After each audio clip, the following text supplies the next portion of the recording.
Bonjour à tous, on se retrouve aujourd'hui dans une nouvelle vidéo qui va être un petit peu spéciale, puisqu'en l'occasion de ce mois de novembre 2024, cela fait 10 ans que je suis l'heureuse propriétaire de mon cheval Ario. Et à l'occasion de ce mois anniversaire, j'ai décidé de me faire une petite rétrospective sur notre histoire et de vous la partager. Donc déjà, il faut savoir que je connais Ario depuis bien avant son achat, puisque dans le cadre de mes études, j'ai dû faire un stage dans un élevage équin.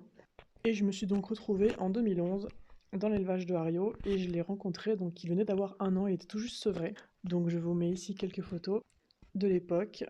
Et donc je l'ai suivi de ses 1 an à ses 3 ans quand j'ai quitté mon lieu de stage. Donc il faut savoir qu'à l'époque, il n'était pas du tout à vendre puisque l'éleveuse projetait d'en faire son prochain étalon. Mais moi déjà à l'époque, je le trouvais absolument magnifique, avant même d'avoir une idée d'acheter un cheval à jour. Ensuite, en 2013, donc j'ai trouvé un travail qui me prenait beaucoup de temps au début. Donc j'ai arrêté de monter à cheval pendant quasiment 1 an.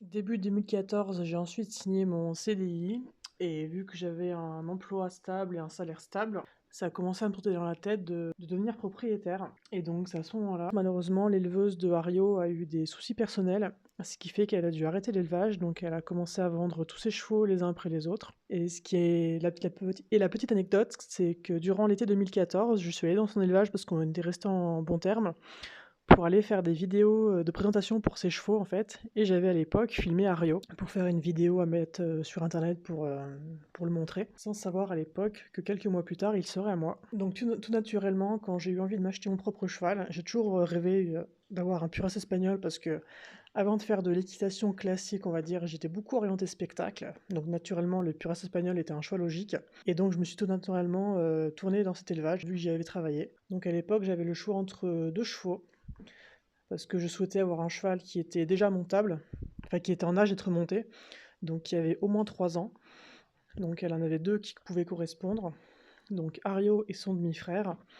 Donc ils avaient tous les deux 4 ans. Je vous mets aussi des vidéos de son demi-frère qui étaient absolument magnifiques, il avait aussi un charisme assez incroyable. Ce qui a fait pencher la balance du côté d'Ario, c'est tout simplement sa robe, parce que j'ai toujours adoré les chevaux gris. Et aussi un truc qui va être assez cocasse, c'est qu'il était censé être débourré et que du coup à l'époque je me suis dit oh comme ça l'avantage c'est qu'il est débourré et que je devrais pas me prendre la tête avec ça, alors que même si j'avais de l'expérience du débourrage c'est pas quelque chose que j'avais envie de refaire. Donc je me suis dit bah du coup je vais prendre Ario parce que il est gris et parce qu'il est débourré. Sauf que je vais apprendre par la suite que le débourrage aurait été beaucoup plus compliqué que prévu. Donc nous voilà en novembre 2014, Ario arrive dans ses nouvelles écuries. Donc il faut savoir que quand je l'ai acheté, il était encore entier, donc forcément il a dû passer par la case castration, puisqu'il est assez compliqué de trouver une écurie qui accepte les entiers et surtout qui leur offre une vie de cheval. Parce que souvent les entiers sont malheureusement isolés, ils ont rarement accès à des vrais prés ou des vrais paddocks pour avoir un accès extérieur. Donc c'était pas du tout une vie que je souhaitais à l'époque pour mon cheval. Donc naturellement on a dû le castrer. Donc suite à sa castration, il a eu bien sûr quelques semaines de repos. Et fin 2014, donc j'ai commencé à le retravailler à pied en vue de le remonter dessus.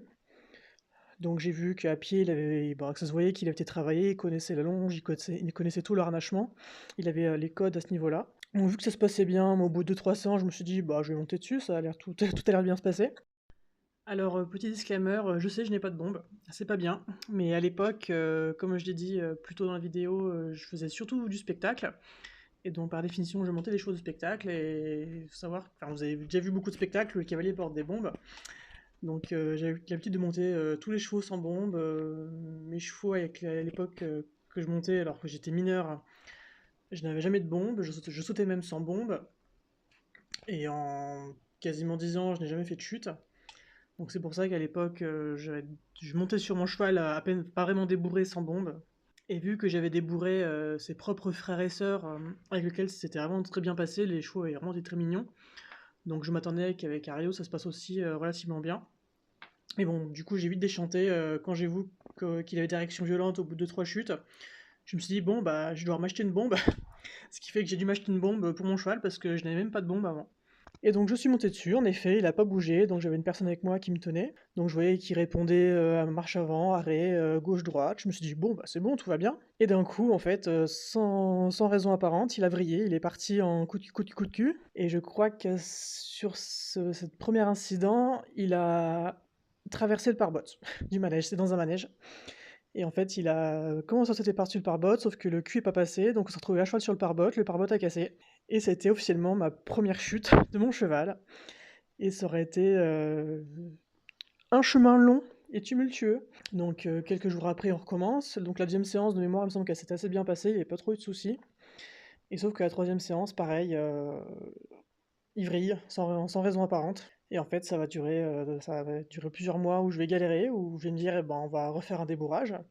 Donc j'ai repris toutes les bases, travail à pied, des sensibilisations, selle, tapis, sac à patates, etc., de débourrage classique. Sauf qu'en fait, ça fonctionnait pas.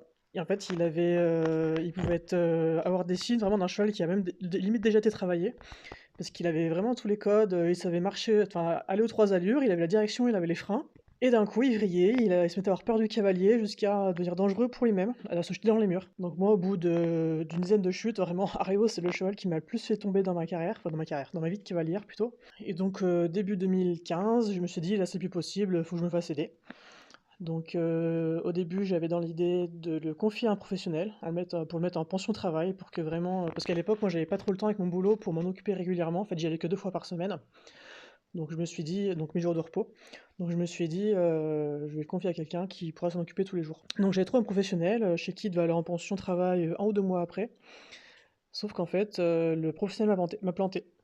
Quand c'était le temps de lui l'amener, il a dit que finalement il pouvait pas l'accueillir dans ses écuries, que l'écurie était complète. Enfin bref, il me l'a fait à l'envers. Du coup, je me suis retrouvé avec mon cheval encore sans solution. Bon, après, bien sûr, pendant tout ce temps-là, j'avais continué de faire du travail à pied. J'avais commencé à travailler un peu en liberté. Et j'avais commencé à lui apprendre le pas espagnol, notamment à cette époque-là. Et donc, entre-temps, une connaissance m'avait parlé qu'une nouvelle écurie avait ouvert dans le coin et que cette écurie faisait de l'équitation éthologique. Donc, c'est un terme que j'aime pas trop, mais bon, c'est comme ça qu'on dit. Et donc, c'est quelque chose que je connaissais pas du tout. Donc, je me suis dit, bah écoute, on va essayer. Donc, je suis allé visiter cette écurie, ça me convenait. Donc, Ario y a déménagé. Et donc tout de suite, la personne, forcément qui avait des connaissances en comportement a tout de suite vu le problème en fait, que mon cheval était traumatisé du cavalier. Il avait une peur bleue du cavalier, donc il avait associé tout ce qui était associé au cavalier, il en avait très peur. Donc rien que la selle, quand on lui mettait la selle, il était terrorisé en fait. Donc il a fallu refaire, toute une rééducation en fait autour du cavalier, ce qui entourait le cavalier. Et donc ça aura été très très long et laborieux, donc bien sûr on a refait tout un débourrage en éthologique, si je puis dire, même si j'aime pas trop ce mot, mais dans le sens où bah, on lui a un peu expliqué, enfin on a un peu essayé de comprendre comment il fonctionnait et déconstruire comment il fonctionnait en fait, de plus réagir dans la fuite, dans la peur, dans l'explosion, etc., etc. Donc tout ça, ça a quasiment pris 1 an, parce que je prenais un cours par semaine donc d'équitation éthologique, enfin de travail à pied on va dire, et un peu de travail monté, mais c'est surtout de travail à pied, de désensibilisation, un cours par semaine. Et après, tous les jours, j'y allais tous les soirs et j'appliquais ce que j'apprenais en cours pour que le cours suivant, on passe à l'étape au-dessus, etc., etc. Et ça a été très laborieux parce que je suis arrivé dans cette écurie en mai 2015 et que j'ai considéré qu'Ario était débourré. Donc pour moi, débourré, ça voulait dire être monté aux 3 allures en toute indépendance et sans avoir besoin de faire une grosse séance à pied avant de pouvoir monter dessus. Donc en carrière, en manège et en extérieur. Et ça, c'est arrivé en août 2016, donc plus d'1 an après. C'est-à-dire entre le moment où j'ai acheté mon cheval et le moment où j'ai considéré que je pouvais le monter dessus, il s'est passé presque 2 ans. Donc c'était vraiment très très laborieux. Donc c'est tout pour cette première partie qui retrace vraiment les débuts de notre histoire. Le montage final durant un peu longtemps, j'ai décidé de couper la vidéo en 2 parties. Donc on se retrouve la semaine prochaine pour la suite de la vidéo. Et voilà, c'est tout pour aujourd'hui.